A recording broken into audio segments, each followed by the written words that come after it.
সবাইকে আবারও একবার ওয়েলকাম।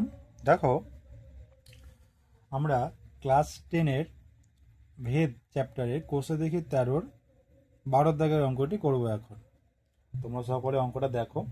আচ্ছা, আগের যে অঙ্কগুলো আছে সেগুলো করে দিয়েছি, তোমরা যারা দেখোনি গিয়ে দেখে নাও। আর 12 দাগের অঙ্কটা দেখো কি বলছে। এক্স ডেসিমিটার গভীর একটি কূপ, কূপ মানে তোমার নলকূপ বা পাতকুয়া, এরকম কিছু ইমাজিন করে নাও। এক্স ডেসিমিটার গভীর এটি কূপ খনন করার জন্য যে মোট ব্যয় হয়, সেই মোট ব্যয় মানে খরচা, যে পরিমাণ খরচা হচ্ছে তার এক অংশ মানে মানে মানে যেই পরিমাণ খরচা হয় তাকে দুভাগে ভাগ করেছে আর কি। তার মধ্যে একটি ভাগ কি বলেছে, এক অংশ এক্স এর সঙ্গে সরল ভেদে থাকবে। এক্স এখানে দেখো, মানে এক্স হচ্ছে তোমার এখানে ওই যে বলেছে না প্রথমে এক্স ডেসিমিটার গভীর, এই যে এক্স ডেসিমিটার গভীর সেই এক্স এর সঙ্গেই সরল ভেদে থাকবে, এবং অপর যে অংশটা সেটা এক্স এর স্কোয়ারের সঙ্গে সরল ভেদে পরিবর্তিত হয়। যদি 100 ডেসিমিটার এবং 200 ডেসিমিটার কূপ খনন করার জন্য যথাক্রমে 5,000 টাকা এবং 12,000 টাকা ব্যয় হয়, তবে 250 ডেসিমিটার গভীর কূপ খনন করার জন্য কত টাকা ব্যয় হবে। বলেছে 100 ডেসিমিটার গর্ত খুঁড়তে গেলে 5,000 টাকা খরচা হয়ে যাবে, আর 200 ডেসিমিটার গভীর কূপ খনন করার জন্য 12 টাকা খরচা হবে।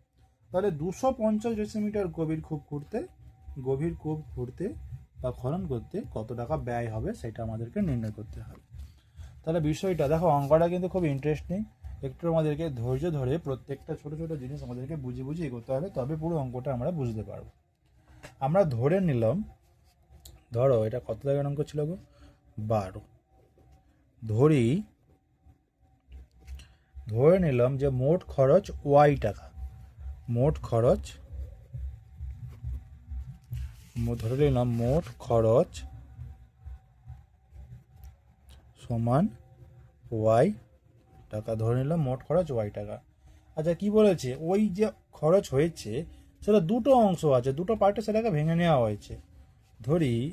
আবার ধরি ওয়াই সমান পি প্লাস কিউ, দুটো পার্টে আমরা ভাগ করেছি, ধরে নিলাম এভাবে। প্রশ্নানুসারে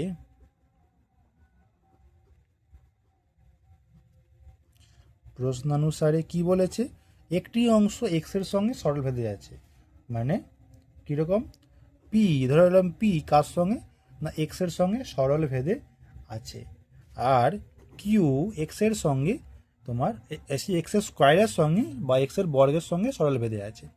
তাহলে পি সমান ধরলাম এখানে k1x আর কিউ সমান k2x², যেখানে k1 R k2 not ইজিক্যালস two তোমার এগুলো ধ্রুবক বা অশূন্য ভেদ ধ্রুবক।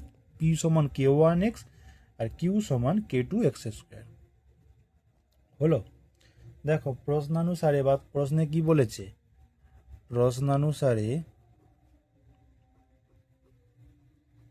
প্রশ্নে কি বলেছিল যে 100 মিটার এবং 200 মিটার কূপ খুঁড়তে যথাক্রমে 5,000 টাকা এবং 12,000 টাকা খরচা হয়। তাহলে 100 ডেসিমিটার মানে গভীর কূপ, মানে সেক্ষেত্রে এক্স সমান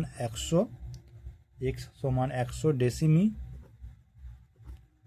আর খরচা মানে ওয়াই কত হচ্ছে, সেক্ষেত্রে 5,000 টাকা। এটা তোমার খরচ হচ্ছে 5,000 টাকা, ওয়াই সমান 5,000। ঠিক আছে। তাহলে এই যে সম্পর্ক মানে ওয়াই সমান পি প্লাস কিউ, তো মানে k1x প্লাস k2 যে x², এই যে সম্পর্কে আমরা ভ্যালুগুলো বসিয়ে দেবো এবার। তাহলে 5,000 সমান k1 into 100 plus k2 into 100² 100² মানে কত, 10,000 হবে। তাহলে 5,000 সমান 100 k1 প্লাস 10,000 k2। এটা গেল। আমরা যদি কিছু শূন্য কমিয়ে দিই, ধরো এখান থেকেও দুটো শূন্য, এখানেও দুটো শূন্য, এখানে দুটো আমি কমিয়ে দিলাম, তাহলে 50 সমান k1 প্লাস 100 k2। ঠিক আছে, এটা ধরো একটা আমি আমার সমীকরণ তৈরি করলাম, 1 নম্বর সমীকরণ। আবার কি না, দেখো তারপর বলেছে 200 ডেসিমিটার কূপ খোঁড়ার জন্য 12,000 টাকা খরচা হয়। তাহলে সেক্ষেত্রে এক্স সমান কত হবে, 200 হবে। 200 ডেসিমিটার আর ওয়াই সমান সেক্ষেত্রে কত হবে না 12,000 টাকা। ঠিক আছে, সেই সম্পর্কে আবার আমরা যদি এই ভ্যালুগুলো বসাই কি পাবো না 12,000 সমান K1 into 200 plus K2 into 200 square, বা 12,000 সমান 200 K1 প্লাস 4,000 এই 200 তোমার হচ্ছে গিয়ে 40,000, 0 K2 হয়ে গেল। আমরা যদি এখানেও কিছু শূন্য কমানোর চেষ্টা করি, দুটো শূন্য কমিয়ে দিই, বা 120 সমান K1 প্লাস 400 K2, এটা আমরা পাচ্ছি 120 সমান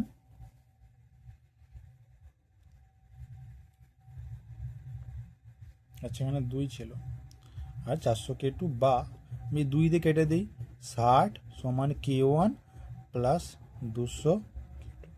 তাহলে ধরো এটা একটা 2 নম্বর সমীকরণ লিখলাম, 1 নম্বর সমীকরণ আমাদের এইটা, 2 নম্বর সমীকরণ আমাদের এটা, 60 সমান K1 প্লাস 200 K2।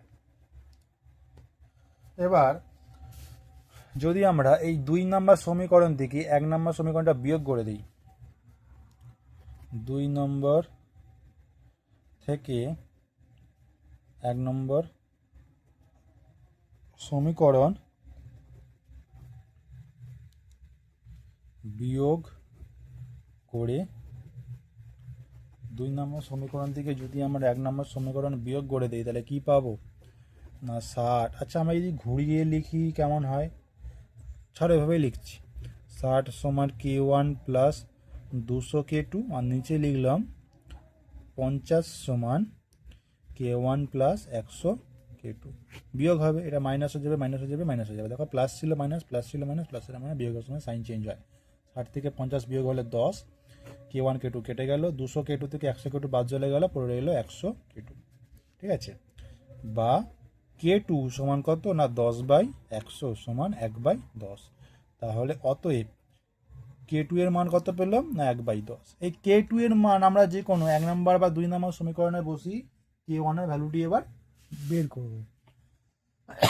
দেখো তাহলে ধরো আমি 1 নম্বর সমীকরণেই বসাবো, 1 নম্বর সমীকরণে K2 সমান 1/10 বসিয়ে পাই কি ছিল 50 সমান K1 প্লাস 100, K2 জায়গায় শুধু লিখে দেবো 1/10, 0 0 কেটে যাবে, বা K1 সমান 50 বিয়োগ 10 সমান কত না 40। তাহলে K1 এর মান কত পেলাম 40, আর K2 এর মান কত পেলাম 1/10।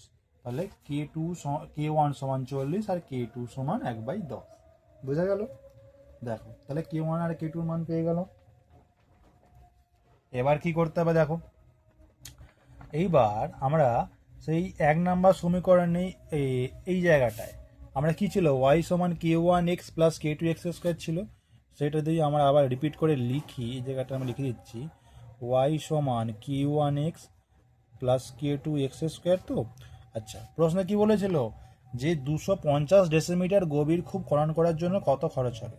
সেক্ষেত্রে এবার ওয়াই মানটা আমাদেরকে নির্ণয় করতে হবে, ওয়াই মানে কত না কত টাকা খরচ হয়েছে।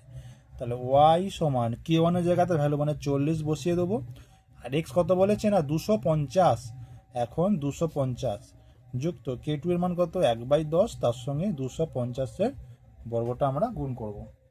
ঠিক আছে, এক্ষেত্রে এই থার্ড ফেজে এক্স মানে কতটা গভীর কূপ খনন করা হয়েছে তার মান হচ্ছে 250 ডেসিমিটার, তাই এক্স এর জায়গায় 250 বসে হিসাবটা আমরা করতেছি, বা ওয়াই সমান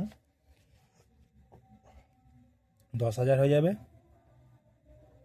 ঠিক আছে, 250 আর 4-এ 1,000, 10,000 যুক্ত, আর এইটা তোমার হিসেব করলে কত হবে 250 গুণিতক 250 নিচে 10, 0 0 কেটে যাবে, 25 25 625, 6 2 500, ওয়াই সমান 10,000 প্লাস 625 6 2 500। ঠিক আছে, বা ওয়াই সমান 16250 টাকা।